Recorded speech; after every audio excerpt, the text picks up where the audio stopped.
सभी दोस्तों को वंदे मातरम। आज स्वतंत्रता सेनानी के इतिहास से मैं एक और टॉपिक को उठा के लाया हूं और उनके विषय में आपको जानकारी देना है। सभी दोस्तों को नमस्कार। एक लड़की थी 5 साल की, जिनका नाम था उषा मेहता। उषा मेहता जब अहमदाबाद आई थी घूमने के लिए, वहाँ पर बापूजी का आश्रम था, जिसे आप साबरमती आश्रम के नाम से जानते हैं। तो वहाँ पर जो है बाबूजी को देखे और बाबूजी के विचारों और बाबूजी से प्रभावित हो गए और उन्होंने तभी से उनका मन में चल रहा था कि मैं भी स्वतंत्रता संग्राम में योगदान दूंगी। जब वो 8 साल की हुई तो वो स्वतंत्रता संग्राम का प्रतिबंधित प्रतियों को उन्होंने जनता में बांटना शुरू किया। फिर जो है साइमन कमीशन जब भारत आया वर्ष 1928 में, तो उन्होंने फिर जो है उनके विषय में साइमन कमीशन का विरोध में भी भाग लिया। फिर 1930 में 6 अप्रैल 1930 को जब सविनय अवज्ञा आंदोलन स्टार्ट हुआ तो उसमें भी भाग लिया। फिर 9 अगस्त 1942 को क्विट इंडिया मूवमेंट जब भारत में आंदोलन का आगाज हुआ तो उसमें भी भाग लिया। तो क्विट इंडिया मूवमेंट में उसका बहुत बड़ा योगदान है, जिसके कारण से भारत को जो है आज़ादी मिली। चलिए उसके विषय में जानते हैं। दोस्तों, आज हम लोग एक ऐसे स्वतंत्रता सेनानी के विषय में जानेंगे जिन्होंने भारत छोड़ो आंदोलन में जब सभी प्रमुख नेताओं को ब्रिटिश सरकार ने ऑपरेशन जीरो आवर के तहत कांग्रेस के प्रमुख नेताओं को गिरफ्तार करके अलग अलग स्थानों पर रखा ताकि मिलकर कोई योजना न बना सके। ऐसी स्थिति में भारत छोड़ो आंदोलन क्विट इंडिया मूवमेंट को प्रारंभ करना और देश की जनता को आंदोलन के कार्यक्रमों और गतिविधियों को दिशा प्रदान करना बहुत ही कठिन हो गया था।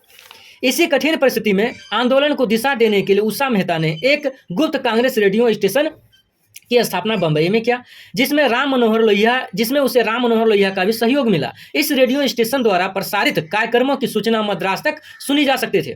जनता को निर्देशित करने के बाद उसे रेडियो स्टेशन को दूसरे जगह पर बार बार हटाया जाता था ताकि अंग्रेज सरकार उसे पकड़ न सके। लोकेशन बदल दिया जाता था उसका, रेडियो स्टेशन का समस्त सामान को गिरफ्तार होने से बचाया जा सके। पेज नंबर आते हैं सेकंड।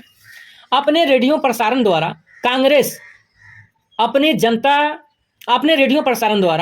जनता तथा कांग्रेस के कार्यकर्ताओं को संबोधित किया जाता था कि कौन कौन से गतिविधियों को अंजाम देना है, कैसे देना है, कब देना है। आइए आज हम जानते हैं इन महान स्वतंत्रता सेनानी वीरांगना के विषय में। नाम है उषा मेहता। उषा मेहता का जन्म 25 मार्च 1920 को गुजरात के सूरत शहर के पास सारस नामक गांव में हुआ था। उनकी मृत्यु हाल फिलहाल में 20 साल पहले हुई है, 11 अगस्त 2000 को। उनका पिता का नाम था हरिप्रसाद मेहता और हरिप्रसाद मेहता तत्कालीन भारत में वो एक जिला के न्यायाधीश भी थे और इसी कारण से उनके पिताजी जो है अंग्रेज के खिलाफ नहीं जाते थे। उनकी माता का नाम था धोलीबेन मेहता, जो एक कुशल गृहिणी थे। और उषा मेहता जो है दर्शन शास्त्र में BA की डिग्री की थी, बैचलर ऑफ आर्ट, और ये दर्शन शास्त्र में डिग्री की थी। उषा मेहता गांधीवादियों में से एक थी। उषा मेहता 5 वर्ष की आयु से ही गांधी के संपर्क में आई और वे गांधी के संपर्क में कहाँ पर आई थी? अहमदाबाद में आई थी। अहमदाबाद में किसका आश्रम था? तो महात्मा गांधी जी का आश्रम था। महात्मा गांधी के व्यक्तित्व और उनके विचारों से प्रभावित हो गई। जब वे 8 साल की थे तो स्वतंत्रता संग्राम में शामिल हो गई, जिन्होंने साइमन कमीशन के खिलाफ भी मार्च किया था। आपको पता होगा साइमन कमीशन में जो है लाला लाजपत राय की मृत्यु हो गई थी लाठीचोट के कारण। इस आयु में उषा मेहता प्रतिबंधित प्रकाशनों को वितरित करके जानकारी फैलाकर स्वतंत्रता संग्राम को आगे बढ़ाते थे। कब? तो 8वें वर्ष से। उन्होंने प्राथमिक शिक्षा अपने गांव में ही हासिल की।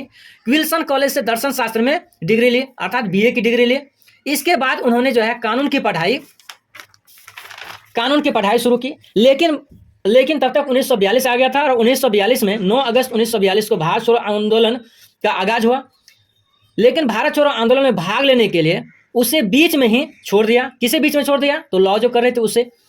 उषा मेहता भारत छोड़ो आंदोलन के दौरान कनिष्ठ कांग्रेस नेताओं में से एक थी, जो आंदोलन के दौरान कार्यकर्ताओं को संबोधित करने के प्रभारी थे, क्योंकि सभी वरिष्ठ नेताओं को गिरफ्तार कर लिया गया था और उन्हें अलग अलग जगह रख दिया गया था।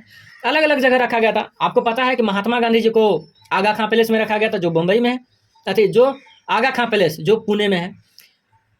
14 अगस्त 1942 को उषा मेहता ने अपने सहयोगियों के साथ सीक्रेट कांग्रेस रेडियो स्टेशन की स्थापना की ताकि रेडियो द्वारा गांधी और अन्य नेताओं के क्विट इंडिया मूवमेंट से संबंधित ध्वनि संदेशों को जनता तक पहुंचाया जा सके। इसमें वरिष्ठ कांग्रेसी नेता राम मनोहर लोहिया का भी सहयोग मिला। किसी आंतरिक जयचंद की सूचना के आधार पर नवंबर में इसे सरकार ने गिरफ्तार कर लिया और अदालत ने इसे 4 साल का सजा सुनाई। अनेक प्रलोभन इसे दिए गए कि तुम जो है इस आंदोलन का साथ छोड़ दो, तुम्हें जो है विदेश भेज दिया जाएगा पढ़ने के लिए। लेकिन उन्होंने एक भी नहीं सुना अंग्रेजों का और उनके जो द्वारा दिए गए यातनाओं को सहा। और लेकिन जो है क्विट इंडिया मूवमेंट से वो हटी नहीं। वर्ष 1946 में गृह मंत्री मोरारजी देसाई के आदेश द्वारा उसे मुक्त किया गया। छूटने के बाद आपको पता होगा 2 सितंबर 1946 को अंतरिम सरकार का गठन हुआ, जिसका प्रधानमंत्री जो है पंडित जवाहरलाल नेहरू बने, और उन्हीं प्रधानमंत्री के तहत जो है मोरारजी देसाई गृह मंत्री बना था। गृह मंत्री के आदेश से ही उषा मेहता को आजाद किया गया था। छूटने के बाद वो पीएचडी किया, गांधीवादी विचारधारा से वो पीएचडी किया, और जब वो छूटी जेल से तो छूटने के बाद देखा कि देश में गिरते राजनीतिक स्तर पर भी उन्होंने शोक व्यक्त किया। वर्ष 2000 तक हर साल भारत छोड़ो आंदोलन के वर्षगांठ पर भाग लिया, और 11 अगस्त 2000 को 80 वर्ष की उम्र में उनका निधन हो गया। आते हैं अंतिम निष्कर्ष में। उषा मेहता भारत की आज़ादी के लिए अपने बचपन से ही सजग रही, और इसमें अपना योगदान प्रभावी रूप से रेडियो स्टेशन स्थापित करके, पर्चा बांटकर लोगों को संबोधित करके अपना योगदान दिया।